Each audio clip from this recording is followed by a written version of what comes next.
नमस्कार, आर्या न्यूज देख रहे हैं आप। मैं हूं आपके साथ प्रियंका तिवारी। खबरों को विस्तार से जानेंगे। गुजरात विधानसभा चुनाव में आज दूसरे और आखिरी चरण के लिए मतदान लगातार जारी है। प्रदेश के 14 जिलों की 93 विधानसभा सीटों पर सुबह 8 बजे से वोटिंग लगातार जारी है। 2017 विधानसभा चुनाव में बीजेपी ने इन 93 में से 51 सीटों पर जीत हासिल की थी, जबकि कांग्रेस को 39 और 3 सीटें निर्दलीय उम्मीदवारों को मिली थी। वहीं आम आदमी पार्टी के उम्मीदवारों की जमानत जब्त हो गई थी। मध्य गुजरात में बीजेपी ने 37 और कांग्रेस ने 22 सीटें जीती थी। आपको बताते चले कि आज गुजरात में आखिरी चरण का मतदान लगातार जारी है। प्रधानमंत्री नरेंद्र मोदी वोट डाल चुके हैं और इसके बाद केंद्रीय गृह मंत्री अमित शाह ने थोड़ी देर पहले मतदान किया है।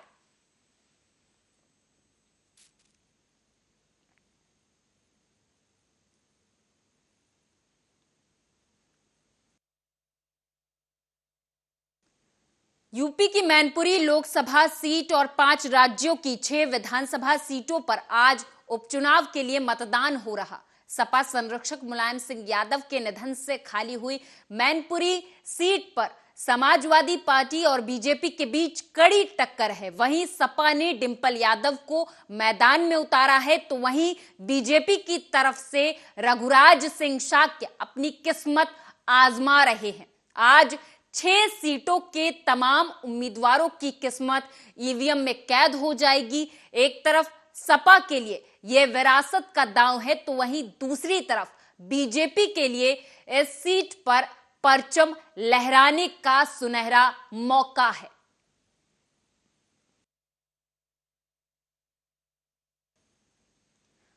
हमीरपुर से अगली खबर है। बता दें कि सड़क किनारे एक घायल युवक मिला तो स्थानीय लोग अस्पताल लेकर पहुंचे, लेकिन डॉक्टर ने घायल युवक को भर्ती करने से इनकार कर दिया। तो वहीं इस दौरान गुस्साए स्थानीय लोगों ने जमकर बवाल काटा और तो और इस बीच स्थानीय लोगों और डॉक्टरों के बीच जमकर नोकझोंक भी हुई। तो वहीं स्थानीय लोगों ने डॉक्टर पर लापरवाही सहित कई गंभीर आरोप लगाए हैं। हालांकि अस्पताल में मौजूद डॉक्टर ने आरोपों को सिरे से नकार दिया है। बड़ा था, उठा के ले आए, इलाज कर दीजिए साहब। आपने कहा कि इलाज नहीं होगा, बाहर फेंकिए। ये बात आपने कहा आए, मैंने ये कहा कि रोड में बड़े व्यक्ति को हम उठा लाए, जरूरी नहीं है मानवता के तौर पर इलाज कर दीजिए। तो डॉक्टर साहब आपके बाद होगा, मैंने कहा पर्जन नहीं है, समाज में पड़ा था, उठा के ले आए, इलाज कर दीजिए साहब। आपने कहा कि इलाज नहीं होगा, बाहर फेंकिए। ये बात आपने कहा आए, मैंने ये कहा कि रोड में बड़े व्यक्ति को हम उठा लाए, जरूरी नहीं है मानवता के तौर पर इलाज कर दीजिए। तो डॉक्टर साहब आपके बाद होगा, मैंने कहा पर्जन नहीं है, समाज में पड़ा था, उठा के ले आए, इलाज कर दीजिए साहब। आपने कहा कि इलाज नहीं होगा, बाहर फेंकिए।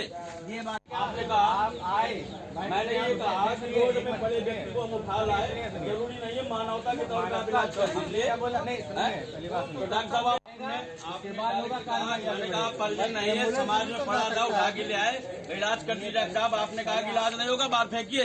ये बात आपने कहा आए, मैंने ये कहा कि रोड में बड़े व्यक्ति को हम उठा लाए, जरूरी नहीं। और इस खबर पर अध्यक्ष नगर व्यापार मंडल महेश गुप्ता अधिक जानकारी के साथ जुड़ चुके हैं। सर, आपसे जानना चाहेंगे कि एक युवक सड़क के किनारे घायल अवस्था में पड़ा हुआ मिला। स्थानीय लोग उसे अस्पताल लेकर पहुंचे, लेकिन डॉक्टर ने उसे अस्पताल में भर्ती करने से मना कर दिया। क्यों?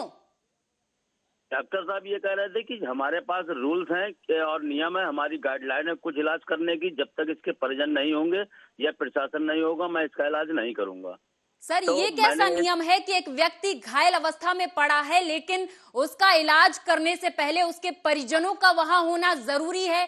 क्या आपको नहीं लगता कि इस दौरान अगर युवक की मौत हो जाती तो उसका जिम्मेदार कौन होता? मैं यही तो जानना चाहता हूँ कि इसका जिम्मेदार डॉक्टर होता है या यहाँ की सरकार होती है, यहाँ का प्रशासन होता है? इतने लापरवाह डॉक्टर मानवता भूल गए।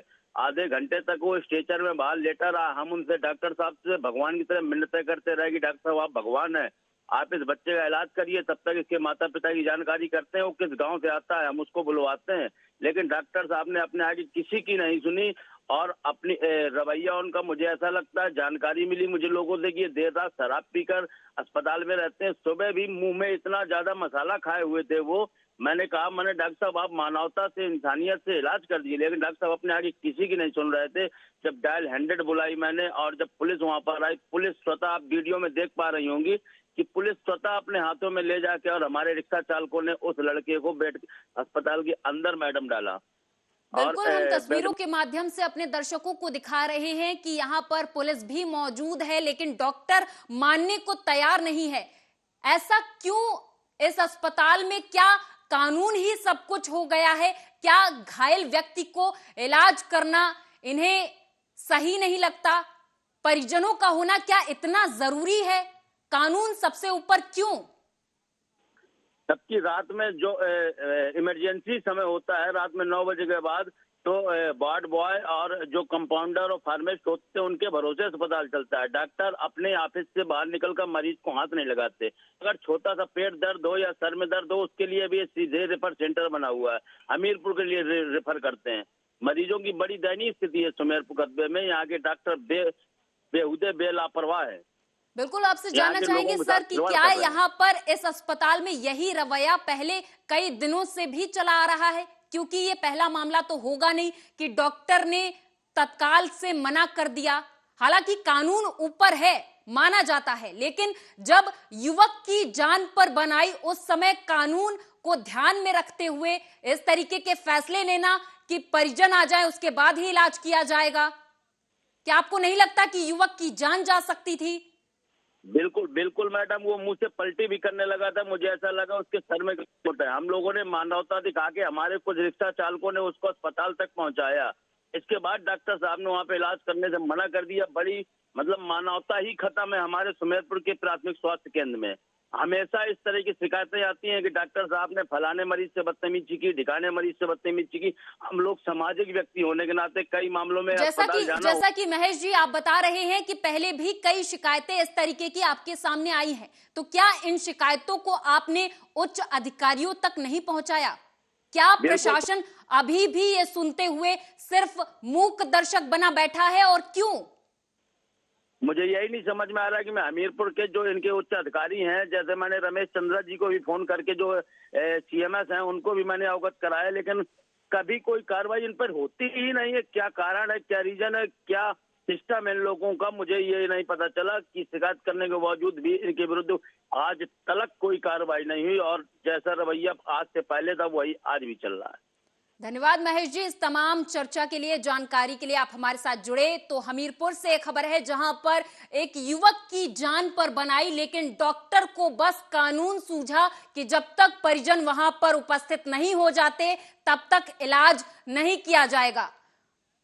माना जाता है और मानते भी हैं, सभी मानते हैं, हम भी मानते हैं कि कानून सबसे ऊपर है, लेकिन जब किसी व्यक्ति के जीवन पर बनाए उस समय कानून को ध्यान में रखा जाए, ये बिल्कुल भी सही नहीं है।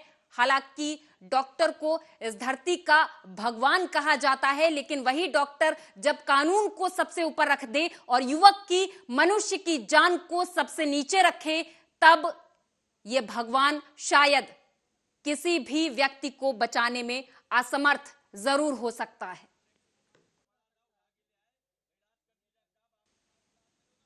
नागपुर पहुंचने पर मुख्यमंत्री एकनाथ शिंदे ने पत्रकारों से बात करते हुए कहा कि समृद्धि महामार्ग को बाला साहेब ठाकरे का नाम दिए जाने से मुझे बेहद खुशी हुई। उप मुख्यमंत्री देवेंद्र फडणवीस की संकल्पना के अनुसार समृद्धि महामार्ग की शुरुआत हुई। इस महामार्ग के शुरू होने से मुंबई नागपुर के बीच की दूरी 18 घंटों से घटकर 7 घंटों की हो गई है। इस महामार्ग को हिंदू हृदय सम्राट बाला साहेब ठाकरे का नाम दिया गया है। बाळासाहेबांच्या विचारावर आज खऱ्या अर्थाने हिंदुत्व सम्राटांच्या मार्गावर मला खूप आनंद आहे, समाधान आहे की अतिशय मोठ्या अशा या राज्यातल्या, देशातल्या गेम चेंजर प्रकल्पावर या ठिकाणी आम्ही काम केलंय खरं म्हणजे तत्कालीन मुख्यमंत्री देवेंद्र फडणवीसजी यांच्या संकल्पनेतून या महामार्गाची सुरुवात झाली आणि मी भाग्यवान आहे की त्यावेळेस मी MSRDCचा मंत्री होतो आणि मला ती जबाबदारी मिळाली आणि काम सुरू झालं आणि त्याचं लोकार्पण म्हणजे उद्घाटनाला देखील मला संधी मिळते आणि त्यामुळे मी आणि देवेंद्रजी आम्ही दोघंही भाग्यवान आहोत। हा रस्ता लोकांसाठी खुला होतोय। खरं म्हणजे मुंबई पुणे हा महामार्ग जो आहे देशातला पहिला ॲक्सेस कंट्रोल रोड बाळासाहेबांच्या संकल्पनेतून झाला आणि त्यावेळेस तत्कालीन मंत्री महाराष्ट्र के डिप्टी सीएम देवेंद्र फडणवीस नागपुर महामार्ग का दौरा कर रहे थे। मुख्यमंत्री एकनाथ शिंदे के इस दौरान सारथी बने। अक्सर मुख्यमंत्री एकनाथ शिंदे और डिप्टी सीएम देवेंद्र फडणवीस के बीच अंदरूनी खींचतान की खबरें आती रहती हैं। इन खबरों को मात्र अफवाह साबित करते हुए देवेंद्र फडणवीस खुद मुख्यमंत्री एकनाथ शिंदे के सारथी के रूप में दिखाई दिए।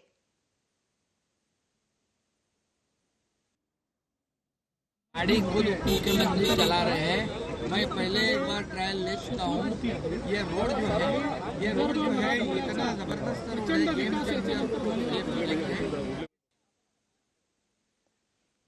पूर्व कैबिनेट मंत्री और कांग्रेस विधायक असलम शेख ने गाने पर डांस किया। दरअसल पूर्व कैबिनेट मंत्री और कांग्रेस विधायक असलम शेख के द्वारा मलाड पश्चिम में मलाड मस्ती का कार्यक्रम आयोजित किया गया था, जिसमें अभिनेत्री काजोल, रेमो डिसूजा, अली असगर सहित बॉलीवुड के तमाम अभिनेता और अभिनेत्री शामिल हुए।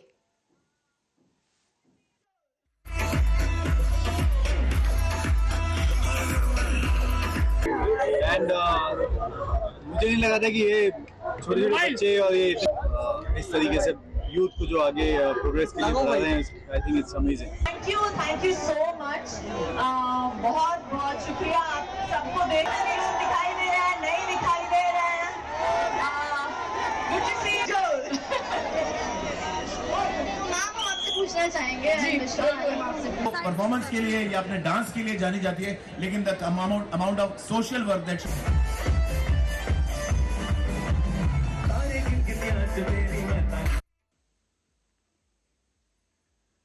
देश में चल रहे लव जिहाद और धर्म परिवर्तन को लेकर काफी चर्चा हो रही है। साथ ही जब श्रद्धा वालकर हत्याकांड सबके सामने आया तो खूनी आफताब का चेहरा भी सबने देखा, जिसके प्रति आक्रोश व्यक्त करते हुए आज हिंदू एकता दल और अन्य हिंदू संगठनों ने सतारा में मोर्चा का आयोजन किया था। इसमें हजारों की तादाद में लोगों ने हिस्सा लिया।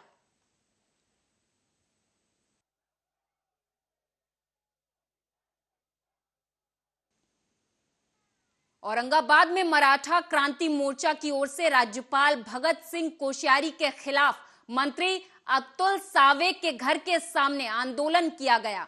छत्रपति शिवाजी महाराज के विषय में एक टिप्पणी करने के बाद से ही राज्यपाल भगत सिंह कोश्यारी के खिलाफ महाराष्ट्र में प्रदर्शन का दौर लगातार जारी है, जो कि थमने का नाम नहीं ले रहा है। राज्यपाल कोश्यारी यांचा निषेध करण्यासाठी आलेलो आहोत, कारण गेल्या काही दिवसापासून कोश्यारी हे जे आहेत थोर महापुरुषांबद्दल अतिशय खालच्या लेवलला ते बोलत आहे। खरं तर हे चुकीचं आहे। राज्यपाल यांचा आम्ही जाहीर निषेध करतोय आणि लवकरात लवकर या महाराष्ट्र सरकारने आणि राष्ट्रपती आणि पंतप्रधान नरेंद्र मोदी यांनी त्यांची महाराष्ट्रातून लवकरात लवकर हकालपट्टी केली पाहिजे, कारण ते एक संविधानिक पदावरती आहे आणि संविधानिक पदाचा त्यांना विसर पडलेला आहे असं आम्हाला वाटतं। आम्ही त्यांचा जाहीर निषेध करतो। त्यांनी शिवभक्त म्हणून आमचं म्हणणं ऐकलं आणि वक्तव्य केलं की मी शिवभक्त आहे, मी तात्काळ भारताचे प्रधानमंत्री व राज्य सरकारला कळवतो आणि लवकरात लवकर याच्यामध्ये काय निर्णय घेता येईल ते बघतो। प्रतिनिधी म्हणून त्यांनी करावं अशीच आम्हाला अपेक्षा आहे, परंतु लवकरच आम्ही आज संध्याकाळपर्यंत आमचा निषेध सप्ताहाचा कार्यक्रम जाहीर करू। आणि नागपुर के सीताबर्डी स्थित मदन गोपाल स्कूल में विषबाधा से 17 बच्चों को अस्पताल में भर्ती किया गया। आपको बताते चले कि बच्चों ने कोई चॉकलेट खाई थी, जिस वजह से सभी बच्चों को फूड पॉइजन हुआ और उन्हें अस्पताल में भर्ती किया गया। पुलिस से मिली जानकारी के अनुसार स्कूल परिसर के बाहर किसी व्यक्ति ने आकर इन सभी बच्चों को चॉकलेट दी थी, जिसे खाते ही बच्चों के पेट में दर्द हुआ, उल्टी आई, चक्कर आए और उसके बाद सभी बच्चों को अस्पताल में भर्ती करवा दिया गया। फूड पॉयझनिंग झाली आहे, कशा पद्धतीनं झाल्याची माहिती? आता फूड पॉयझनिंग म्हणताना येणार जे काय सुरुवातीला प्राथमिक माहिती अशी आहे की चॉकलेट वाटले गेले। आता तो व्यक्ती कोण किंवा इतर कोण अजून आम्ही तपास चालू आहे। एकंदरीत 17 मुलं सध्या उपचार घेत आहेत, मुली पण आहेत आणि त्याच्यामध्ये आउट ऑफ डेंजर आहेत, काळजीची गरज नाही। काही मुलं अशी आहेत ज्यांनी चॉकलेट एक 17-18 लोग हैं जो बच्चे हैं स्कूल में पढ़ने वाले। मदन गोपाल अग्रवाल स्कूल के सामने ये हुआ है। कुछ अननोन लोग थे जिन्होंने कुछ चॉकलेट्स बच्चों को दिए हैं और वो चॉकलेट खाते ही बच्चों को वहाँ पे उल्टियाँ चक्कर आना चालू हो गया है। तो सब यहाँ पे लता मंगेशकर बर्डी हॉस्पिटल में है, उनको प्राइमरी ट्रीटमेंट दी गई है। कैजुअलिटी मेडिकल ऑफिसर वगैरह सब हमारी पूरी टीम ने अभी।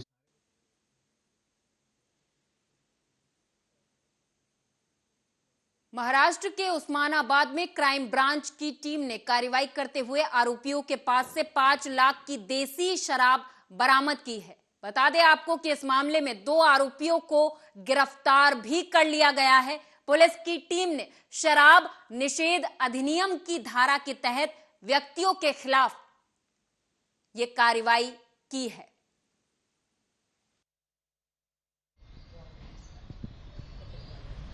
आज आम्ही नळदुर्ग पोलीस स्टेशन अंतर्गत पाटील तांडा तिथे एक मोठं रेड केलेलं आहे। आमचं LCB टीम पूर्ण तिथं जाऊन एकदा रेकी पण केले होते।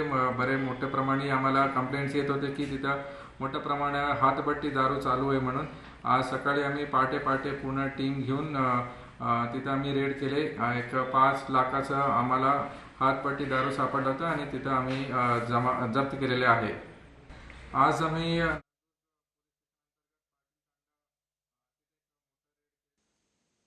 महाराष्ट्र के बुल्ढाना जिले में अब तक 4,430 पशुओं की लंपी वायरस से मौत हो गई है। बुल्ढाना जिले में लंपी रोग का भारी प्रकोप देखा जा रहा है। इससे किसान डरे हुए हैं। इससे पशुपालन करने वाले किसानों को बेहद नुकसान भी हो रहा। बुल्ढाना जिले में अब तक 47,462 मवेशी इस रोग से ग्रसित पाए गए हैं, जिनमें से 41,761 पशुओं को इलाज के बाद ठीक किया जा चुका है। संपूर्ण 13 तालुक्यामध्ये मागील काळामध्ये लंपी चर्मरोगाचा प्रादुर्भाव मोठ्या प्रमाणावर आढळून आलेला होता। सद्यस्थितीमध्ये जिल्ह्यातील एकूण 47,462 पशुधन हे या रोगाने बाधित झाला असून आज रोजी 41,761 पशुधन हे उपचाराने या आजारातून बरे झालेले आहेत आणि सद्यस्थितीत एकूण 4,430 पशुधनाचा मृत्यू या लंपी चर्मरोगाने झाल्याचे दिसून येते। सद्यस्थितीमध्ये जर बघितलं तर ह्या जनावराचं आजाराचं जे प्रमाण आहे हे आटोक्यात आलेलं असून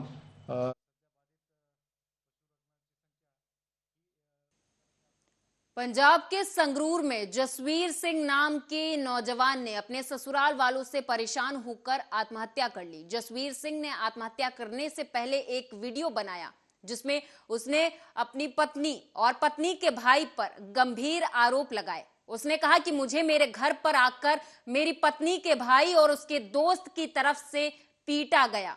मुझे मेरी पत्नी का भाई नशा बेचने के लिए मजबूर कर रहा था, इस वजह से आत्महत्या कर रहा हूं।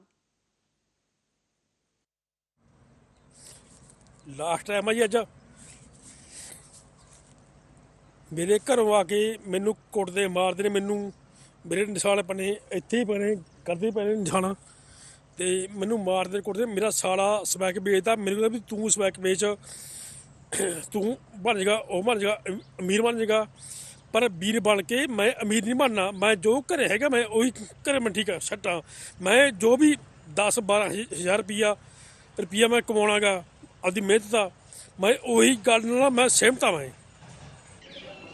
ਹਾਂਜੀ ਸਰ, ਜਿਹੜੀ ਇੱਕ ਡੈੱਡ ਬੋਡੀ ਮਿਲੀ ਆ ਨੌਜਵਾਨ ਦੀ ਨਹਿਰ ਦੇ ਵਿੱਚੋਂ, ਉਹਨੂੰ ਲੈ ਕੇ ਕੀ ਕਾਰਵਾਈ ਹੋਈ ਜੀ? ਕਦੋਂ ਤੁਹਾਡੇ ਕੋਲ ਮਿਸਿੰਗ ਕੰਪਲੇਂਟ ਆਈ ਸੀ? 29/11 ਨੂੰ ਇਤਲਾਹ ਮਿਲੀ ਸੀ ਕਿ ਬੰਦਾ ਘਰੋਂ ਚਲਾ ਗਿਆ, ਉਸ ਤੋਂ ਬਾਅਦ ਘਰੇ ਨਹੀਂ ਆਇਆ। ਅੱਜ ਸਵੇਰ ਦੀ ਡੈੱਡ ਬੋਡੀ ਮਿਲੀ ਆ। ਡੈੱਡ ਬੋਡੀ ਮਿਲਣ ਉਪਰੰਤ ਮਦਈਆਂ ਦੇ ਬਿਆਨ ਤੇ 2 ਬਾਈ ਨੇ ਮੁਕੱਦਮਾ ਦਰਜ, ਇੱਕ ਅਨਨੋਨ ਬੰਦੇ ਤੇ ਮੁਕੱਦਮਾ ਰਜਿਸਟਰ ਕੀਤਾ ਜਾ ਚੁੱਕਾ। ਇਸਦਾ ਉਹਦੀਆਂ ਡਿਮਾਂਡਾਂ ਬਹੁਤ ਉੱਚੀਆਂ ਸੀ, ਮੇਰਾ ਭਰਾ ਨਹੀਂ ਪਗਾ ਸਕਿਆ। ਉਹਦੀਆਂ ਡਿਮਾਂਡਾਂ ਬਹੁਤ ਉੱਚੀਆਂ ਡਿਮਾਂਡਾਂ ਕਰਦੀ ਸੀ। ਮੇਰੇ ਭਰਾ ਦੀ ਬਸ ਤੋਂ ਬਾਹਰ ਸੀਗਾ। ਮੇਰਾ ਭਰਾ ਸਿਰਫ ਰੋਟੀ ਚਲਾ ਸਕਦਾ ਸੀਗਾ। ਉਹਦੇ ਭਰਾ ਵੱਲੋਂ ਮਜਬੂਰ ਕਰਿਆ ਗਿਆ ਉਹਨੂੰ ਕਿ ਮੇਰੇ ਨਾਲ ਮੇਰਾ ਬਿਜ਼ਨਸ 'ਚ ਮੇਰਾ ਨਾਲ ਸਮੈਕ ਵੇਚ। ਮੇਰੇ ਭਰਾ ਨੇ ਸ਼ੁਰੂ ਤੋਂ ਹੀ ਮਨਾ ਕਰਿਆ। ਮਨਾ ਕਰਨ ਤੇ ਇੱਥੇ ਤੱਕ ਨੌਬਤ ਪਹੁੰਚ ਕੇ ਘਰੇ ਉਹ ਇੱਕ ਮਸਟੰਡੇ ਨੂੰ ਲੈ ਕੇ ਮੇਰੇ ਭਰਾ ਨੂੰ ਮਰਵਾਇਆ ਉਹਨੇ। ਉਦੋਂ ਉਹਦੀ ਸ਼ਰਮ ਖਾ ਕੇ ਮੇਰੇ ਭਰਾ ਨੇ ਨਹਿਰ 'ਚ ਛਾਲ ਮਾਰਤੀ। ਅਗਲੇ ਦਿਨ ਪੁਲਿਸ ਵਾਲੇ ਤੋਂ ਧਮਕੀ ਦਵਾਈ ਗਈ ਉਹਨੂੰ ਕਿ ਜੇ 3 ਵਜੇ ਤੱਕ ਉਹਨੂੰ ਨਾ ਲੈ ਕੇ ਇੱਧਰ ਦੇਖੋ ਜੀ। ਭਾਈ ਤੁਹਾਡਾ ਕੀ ਨਾਮ ਹੈ ਜੀ? ਮੇਰਾ ਨਾਮ ਭੁਪਿੰਦਰ ਕੌਰ ਹੈ। ਤੁਹਾਡੀ ਕਿੱਥੇ ਮੈਰਿਜ ਹੋਈ ਜੀ? ਕਿਲਾ ਭਰੀਆਂ। ਇਸ ਵਕਤ ਕਿੱਥੇ ਬੈਠੇ ਆਪਾਂ ਜੀ? ਲੌਂਗੋਵਾਲ ਵਿੱਚ। ਕੀ ਘਟਨਾ ਹੋਈ ਆ? ਤੁਹਾਡੇ ਭਰਾ ਦਾ ਕੀ ਨਾਮ ਸੀ? ਮੇਰੇ ਭਰਾ ਦਾ ਨਾਮ ਜਸਵੀਰ ਸਿੰਘ ਸੀ। आगरा में झांसी रेलवे ट्रैक पर ट्रेन की चपेट में आकर 14 गोवंश कट गए। गोवंश के कटने की सूचना पर हिंदुवादी और गोरक्षा क्रांति दल के पदाधिकारी मौके पर पहुंचे। सूचना पर आरपीएफ भी पहुंच गई। रेलवे लाइन के पास से ही गड्ढा खोदकर गोवंशों को दफनाया गया। माना जा रहा है कि सुबह सुबह गोवंश रेलवे ट्रैक पर पहुंच गए थे, तभी ट्रेन की चपेट में आने से यह हादसा हुआ है।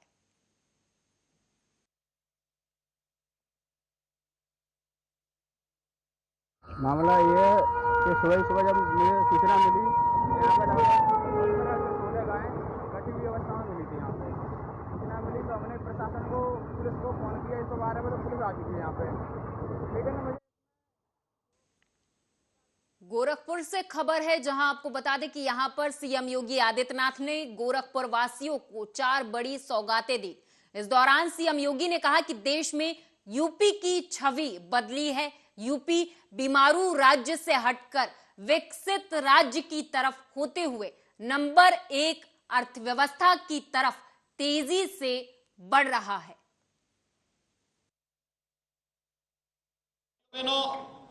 हम सब जानते हैं प्रबुद्ध जनों की बड़ी भूमिका होती है आम समाज को जागरूक करने में, और मैं इस बात को मानता हूं कि आज उत्तर प्रदेश और गोरखपुर विकास के और सुशासन के जिस नित नए प्रतिमान को स्थापित कर रहा है, उसमें प्रबुद्ध जनों के द्वारा जन जागरण अभियान के साथ जुड़ने में जो भूमिका का निर्वहन किया गया, एक सकारात्मक भावना के साथ इस ऊर्जा का संचार किया गया, आज उसका परिणाम है कि देश के अंदर उत्तर प्रदेश की छवि बदली है।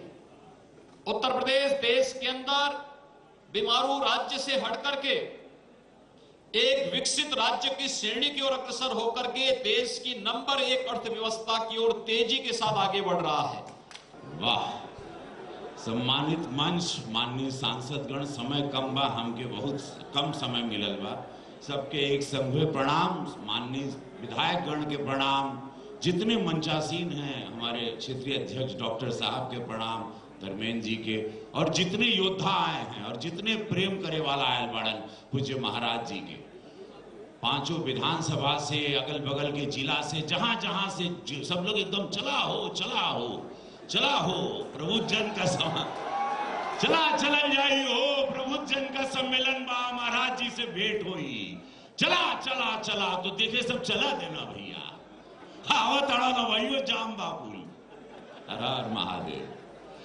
देखा हो, निकाय का चुनाव बा, हम कल बिहार में रहे। और इस बुलेटिन में मेरे साथ बस इतना ही। आप देखते रहें आर्या न्यूज।